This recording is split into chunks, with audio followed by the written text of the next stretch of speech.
Shalom sahabat Yud Kinanti, kini dan nanti, kini menabur yang baik, nanti menuai yang baik, kini menabur yang buruk, nanti menuai yang buruk. Kita mau membahas satu peristiwa yang terjadi baru-baru ini. 21 remaja meninggal misterius di Afrika Selatan. Yuk kita kasih tema apa ya? Remaja dan minuman keras. Kurang lebih seperti itu kan? Presiden Cyril Ramaphosa yang saat ini menghadiri KTT G7 di Jerman menyampaikan bela sungkawa. Dia menyuarakan keprihatinan tentang keadaan yang dilaporkan di mana orang-orang muda seperti ini berkumpul di tempat yang di hadapannya dilarang hanya untuk yang usia 18 tahun ke atas. Sementara yang datang itu adalah usia-usia remaja. Bayangkan, sahabat Yudki nanti. Dan pihak berwenang sekarang mulai mempertimbangkan apakah akan merevisi perizinan minuman keras yang ada di Afrika Selatan, salah satu negara Afrika di mana sebagian besar alkohol itu dikonsumsi. Benar-benar tidak bisa dipercaya. Kehilangan 20 nyawa anak muda dalam waktu singkat, kata Perdana Menteri Provinsi Oscar Mabuyane yang tampak terkejut. Dia berbicara dengan wartawan. Sebelum jumlah korban diperbaharui menjadi 21 orang, dia mengutuk konsumsi minuman keras tanpa batas, katanya.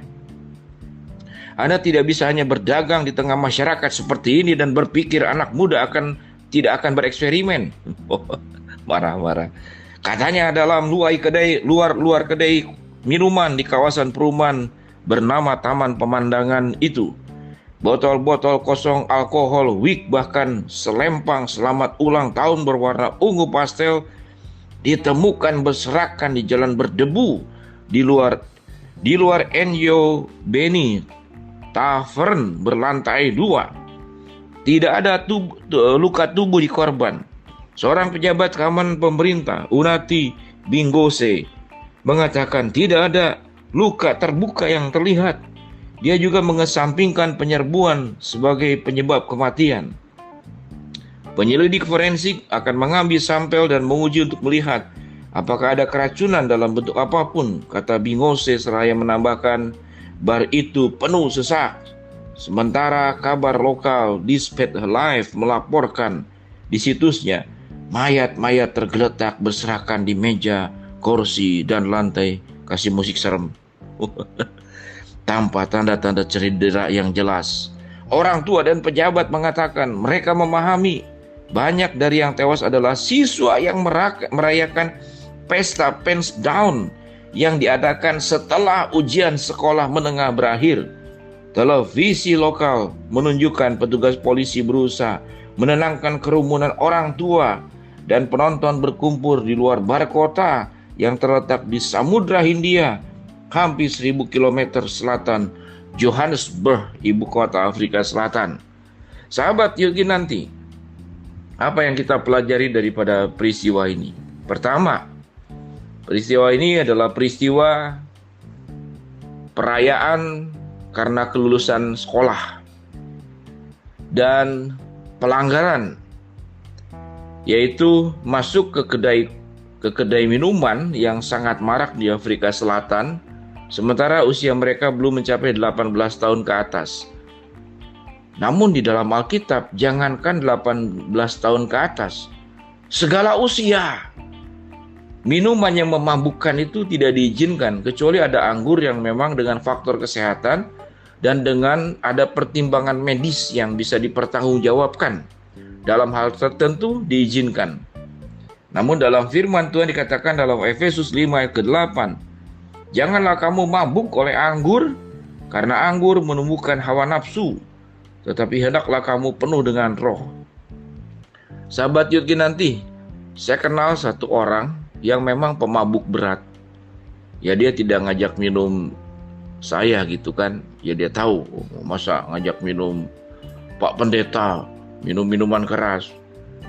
Tapi saya kenal keluarganya akhirnya. Akhirnya kalau sudah pulang dalam kondisi mabuk, memang dia kerja gitu ya, dia seorang pengusaha. kondisi mabuk, karena mungkin stres dengan usaha dan segala macam, ya pulang ke rumah seperti itu. Pulang ke rumah yang dikatakan di firman Tuhan, dia sudah lagi tidak bisa mengendalikan hawa nafsunya. Jadi ngomong sembarangan, jalan naik mobil juga sembarangan, bisa menimbulkan kecelakaan. Jadi anggur itu membuat pengendalian diri itu sudah tidak ada. Tidak ada, dia bisa berbuat apa saja yang bisa membahayakan. Mungkin membakar, melakukan apa saja. Sementara kalau kita lihat dalam Alkitab kan, buah roh itu salah satunya adalah pengendalian diri. Kemudian menimbulkan ketagihan. Ketagihan yang palsu, merasa dapat damai sementara, merasa ringan. Sementara hidup ini kalau punya masalah, kan harusnya tuh dihadapi. Bukan kemudian lari dari kenyataan dengan mabuk-mabukan oleh minuman keras, anggur yang memabukkan. Sahabat Yudki, nanti apa pelajarannya? Kalau engkau pernah mencoba-coba ya, atau diajak, baik yang sudah melakukan atau belum, maka anjurannya berhentilah.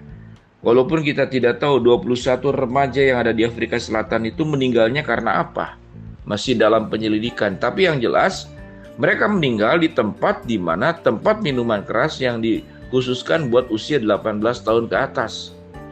Usia mereka itu masih di bawah. Nah, kalau kita belajar ke Alkitab, segala usia memang minuman yang memabukkan, minuman yang tidak berdasarkan anjuran secara kesehatan dan kedokteran, itu memang dilarang. Merusak ginjal, merusak anggota tubuhmu. Ya silakan saja, kan anak-anak teman-teman youth ini sudah pandai-pandai. Tinggal lihat saja di Mbah Google, manfaat daripada minuman keras, lebih banyak manfaatnya atau lebih banyak bahayanya. Kalau lebih banyak bahayanya, dan itu sudah jelas, maka berhentilah. Yang sudah melakukan berhentilah, yang belum melakukan jangan coba-coba. Ya, kira-kira begitu sahabat youth nanti. Karena firman Tuhan pun mengajarkan jangan menyentuhnya, hanya akan menimbulkan hawa nafsu. Dan Alkitab katakan hendaklah kamu menjadi penuh dengan roh. Demikian sahabat Yuki nanti, jangan minuman keras. Berhenti, jangan coba-coba, jangan ikut-ikutan. Biarlah menjadi pengikut Tuhan yang setia dan yang baik. Shalom sahabat Yudki nanti, kini dan nanti, kini menabur yang baik, nanti menuai yang baik, kini menabur yang buruk, nanti menuai yang buruk. Shalom.